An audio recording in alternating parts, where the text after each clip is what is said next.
Shalom, Bapak Ibu dan para siswa yang dikasihi oleh Tuhan.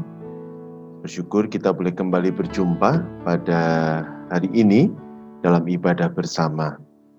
Mari sebelum kita bersama membaca merenungkan firman Tuhan, kita terlebih dahulu berdoa. Mari kita berdoa. Tuhan yang Maha Baik, terima kasih kesempatan yang Tuhan berikan buat kami saat ini, boleh bersama membaca dan merenungkan firman Tuhan. Kami percaya Tuhan akan menolong kami, sehingga kami dapat mengerti, memahami firman-Mu, dan melakukannya di dalam kehidupan kami. Terima kasih ya Tuhan. Di dalam nama Tuhan Yesus yang Maha Baik kami sudah berdoa. Amin. Bapak, Ibu, dan para siswa yang dikasihi oleh Tuhan, kita akan bersama merenungkan sebuah tema pagi ini, yaitu kasih itu tidak cemburu. Kasih itu tidak cemburu. Namun sebelum kita akan merenungkan tema ini, saya ingin terlebih dahulu mengucapkan Happy Valentine's untuk kita yang merayakannya. Dan biarlah Hari Valentine tidak hanya menjadi momen di mana kita menunjukkan kasih kepada pasangan kita, tetapi juga menunjukkan kasih kepada Tuhan, kepada orang tua, kepada sahabat, teman kita, kepada orang-orang yang memberi pengaruh dalam hidup kita. Dan bukan hanya di Hari Valentine, tapi setiap hari dalam kehidupan kita, biarlah menjadi sebuah kesempatan untuk menyatakan kasih kepada orang-orang di sekitar kita. Nah, hari ini seperti yang saya katakan tadi, kita merenungkan sebuah tema, yaitu kasih tidak cemburu. Nah, Alkitab terambil dari 1 Korintus 13 ayat yang keempat. 1 Korintus 13 ayat yang keempat, di mana tertulis demikian. Kasih itu sabar, kasih itu murah hati. Dia tidak cemburu, ia tidak memegahkan diri dan tidak sombong. Kasih itu sabar, kasih itu murah hati, ia tidak cemburu, ia tidak memegahkan diri dan tidak sombong. Sampai menjawab bacaan kita pada saat ini. Bapak, Ibu, dan para siswa, berbicara tentang kasih dan rasa cemburu, ada beberapa orang yang memiliki keyakinan, bahkan mereka menyatakan bahwa rasa cemburu merupakan salah satu tanda dari cinta. Mereka berkata bahwa kalau kita memadu kasih dengan seseorang, lalu orang itu tidak cemburu, justru kita harus waspada. Jangan-jangan dia sudah tidak mencintai kita lagi. Nah, mungkin ada di antara kita yang memiliki keyakinan yang sama, bahwa cemburu adalah tanda cinta. Dan kita mungkin tidak merasa tidak masalah kalau pasangan kita, atau teman kita, atau orang saudara kandung kita cemburu kepada kita. Karena kita merasa bahwa itu tanda bahwa mereka masih mengasihi kita, mereka takut kehilangan kita. Namun apakah memang kasih adalah cemburu adalah tanda kita mencintai seseorang? Karena di dalam 1 Korintus 13 ayat yang keempat, di sana Rasul Paulus mengatakan dengan jelas bahwa kasih tidak cemburu. Kasih itu tidak cemburu. Apa artinya? Bapak, Ibu, dalam bahasa Yunani, kata cemburu yang digunakan oleh Paulus dalam ayat ini menunjuk kepada perasaan tidak senang, terbakar oleh amarah saat menyaksikan orang lain mendapatkan sesuatu yang lebih daripada yang kita dapatkan. Tidak jarang karena rasa cemburu itu kemudian kita merasa benci kepada orang lain. Jadi dengan kata lain, ketika Paulus berkata rasa cemburu itu bukan tanda dari kasih, karena kasih itu tidak cemburu, Paulus ingin mengatakan bahwa kalau kita mengasihi seseorang, maka kita tidak akan terbakar oleh amarah, apalagi kebencian, saat kita menyaksikan kebahagiaan orang lain. Saat orang lain mendapatkan lebih banyak atau mendapatkan yang lebih baik dari yang kita dapatkan. Ataupun kita tidak merasa bahagia ketika orang lain justru mendapatkan apa yang kita inginkan. Misalnya, kita sudah ngangen-ngangen, ingin punya motor jenis tertentu. Lalu ketika melihat orang lain mendapatkan motor yang kita impikan, bahkan dengan warna yang kita sudah bayangkan, kita merasa cemburu. Nah, Paulus berkata bahwa rasa seperti itulah yang tidak boleh ada di dalam hati kita. Karena kalau kita mengasihi, maka kita tidak boleh merasa marah atau merasa tidak suka atau merasa tidak nyaman ketika melihat kebahagiaan orang lain. Sebaliknya, kalau kita mengasihi orang lain, kita harus berbahagia saat menyaksikan orang lain berbahagia. Bukan justru melakukan segala cara, termasuk juga melakukan hal yang tidak baik untuk memperoleh yang lebih baik dari orang lain, atau paling tidak mendapatkan sama seperti orang lain, atau justru kita berusaha untuk menjatuhkan orang lain supaya mereka tidak mendapatkan yang lebih baik daripada yang kita dapatkan. Nah, rasa cemburu seperti ini yang Paulus katakan bahwa ini bukan perwujudan kasih. Atau dengan kata lain, Paulus ingin mengingatkan kita bahwa kita harus berhati-hati agar rasa cemburu seperti ini tidak memenuhi hati dan pikiran kita. Sehingga pada akhirnya justru merusak relasi kita dengan Tuhan, dengan diri sendiri, dan dengan orang lain. Bapak Ibu, para siswa, bayangkan. Apa dampak dari rasa cemburu itu terhadap relasi kita dengan Tuhan, dengan diri sendiri, dan dengan orang lain? Dengan Tuhan, ketika kita melihat orang lain mendapatkan yang lebih baik dari yang kita dapatkan, mungkin kita protes. Tuhan, kenapa Tuhan tidak memberi aku yang lebih baik dari orang lain? Mungkin bahkan kita mempertanyakan, apakah memang Tuhan itu maha adil? Apakah Tuhan itu maha baik? Kenapa saya sudah melakukan yang baik tapi orang lain justru mendapatkan yang lebih baik dari apa yang saya dapatkan? Kalau Tuhan maha baik, seharusnya at least lah, paling enggak kita mendapatkan yang sama dengan orang lain. Dan kalau kita lebih baik, bukankah seharusnya kita mendapatkannya lebih baik dibandingkan orang lain? Jadi kita protes sama Tuhan, kita mengeluh sama Tuhan. Karena kita merasa Tuhan tidak adil, Tuhan tidak mengasihi kita. Karena orang lain justru mendapatkan yang lebih baik dari yang kita dapatkan. Dengan diri sendiri, ketika kita melihat orang lain mendapatkan yang lebih daripada yang kita dapatkan, mungkin kita pun menyalahkan diri kita sendiri. Kita berkata, wah saya memang bodoh, sehingga saya tidak bisa mendapatkannya lebih dibandingkan orang lain.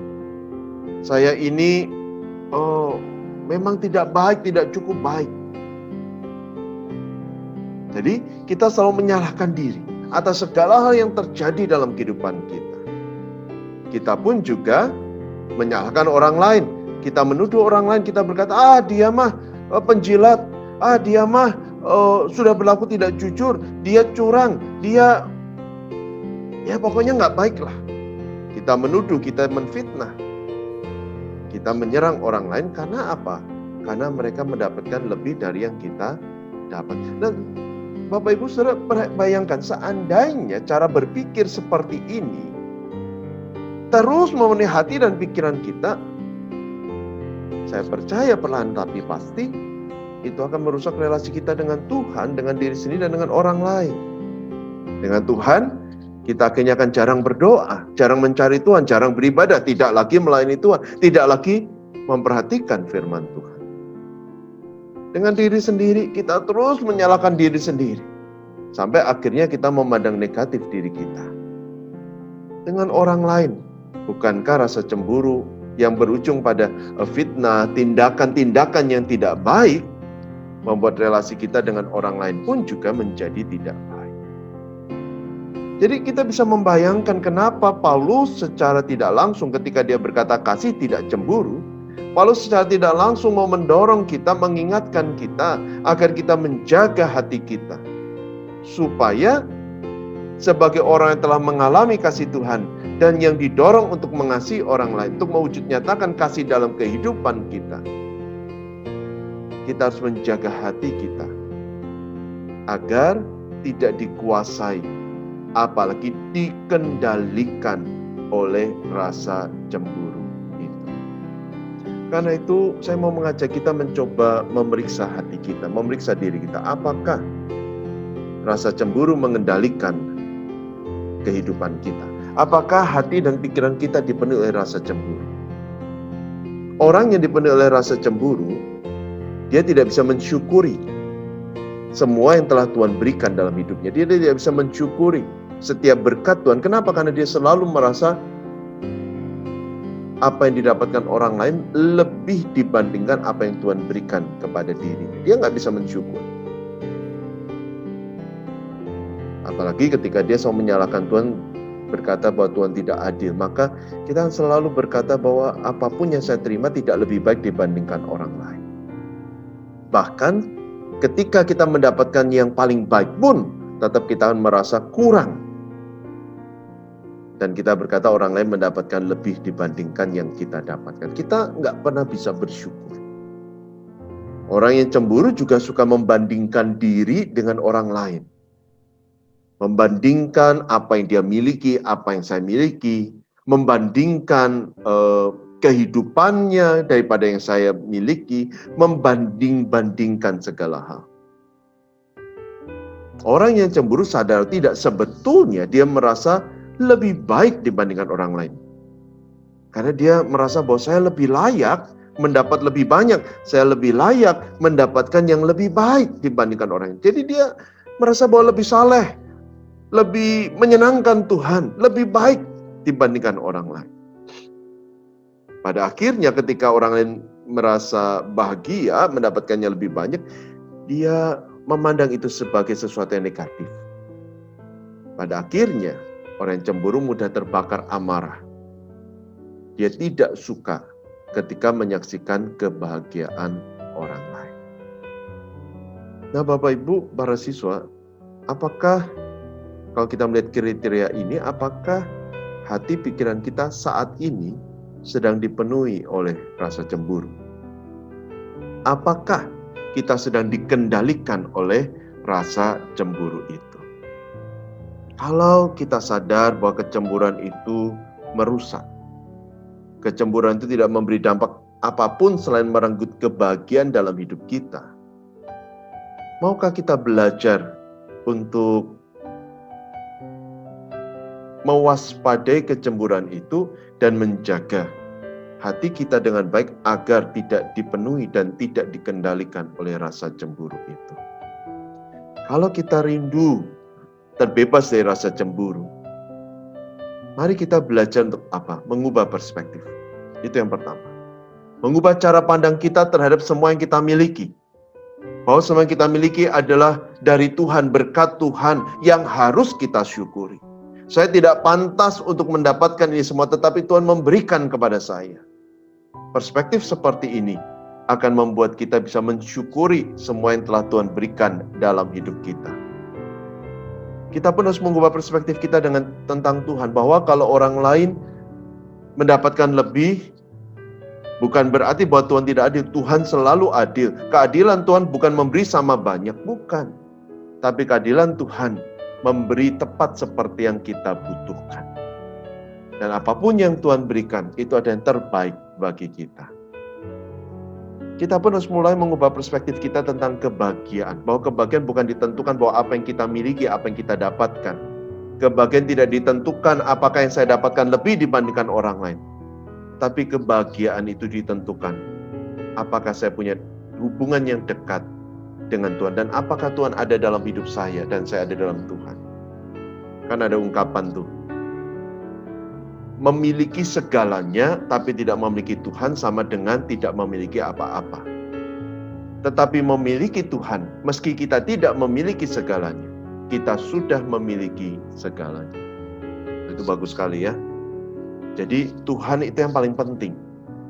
Tuhan sumber kebahagiaan kita, dan kita harus bahagia ketika Tuhan ada dalam hidup kita. Apalagi bukankah Tuhan sudah memberikan keselamatan, sudah memberikan pengampunan, sudah memberikan hidup yang kekal dalam hidup kita.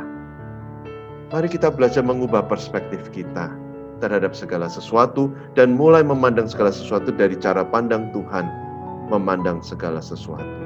Mari kita juga belajar untuk menghargai, mensyukuri setiap berkat Tuhan. Besar ataupun kecil, harus disyukuri.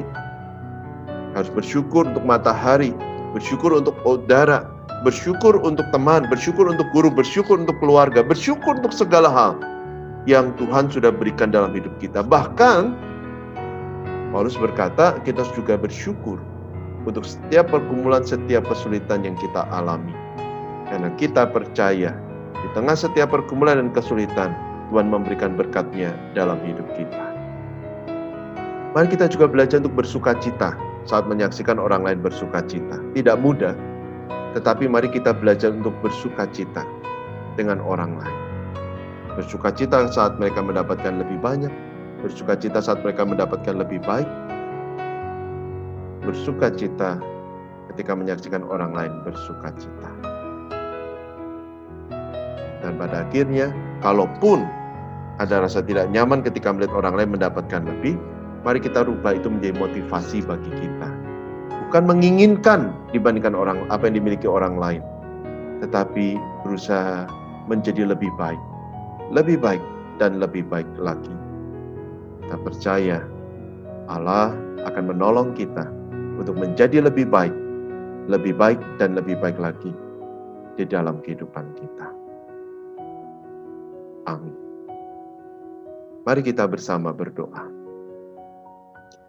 Tuhan yang Maha Baik, terima kasih kesempatan kami boleh merenungkan firman Tuhan bersama, diingatkan bahwa yang namanya kasih jauh dari kata cemburu.